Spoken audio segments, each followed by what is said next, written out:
We're back to Adobe Audition and let us improve our clip. We're going to remove these nasty click sounds. They happen naturally. At first I thought it was something that I did with my mouth while recording my audio, but it happens to everyone. You can see some smaller ones here at the end, but here for example is a bigger one. So it's this straight vertical line in your audio waveform and it creates a very loud spike. You can see that right here.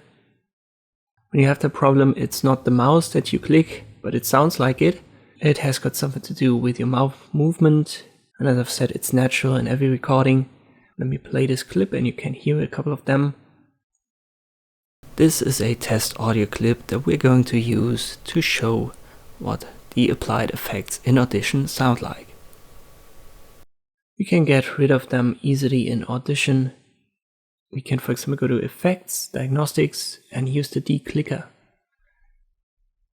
There are a couple of presets for light, medium, and heavy.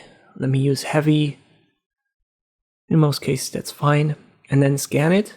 It's a short clip, so we have a quick scan, but still 160 detected clicks here.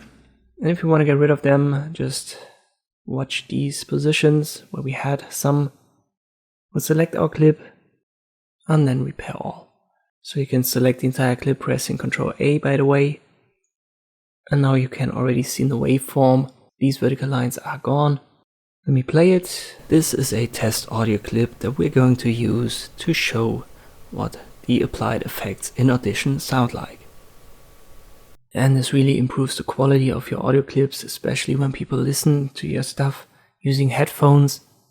So it's good practice to do that with every of your audio clips. By the way, there is another option under noise reduction restoration. There's an automatic click remover.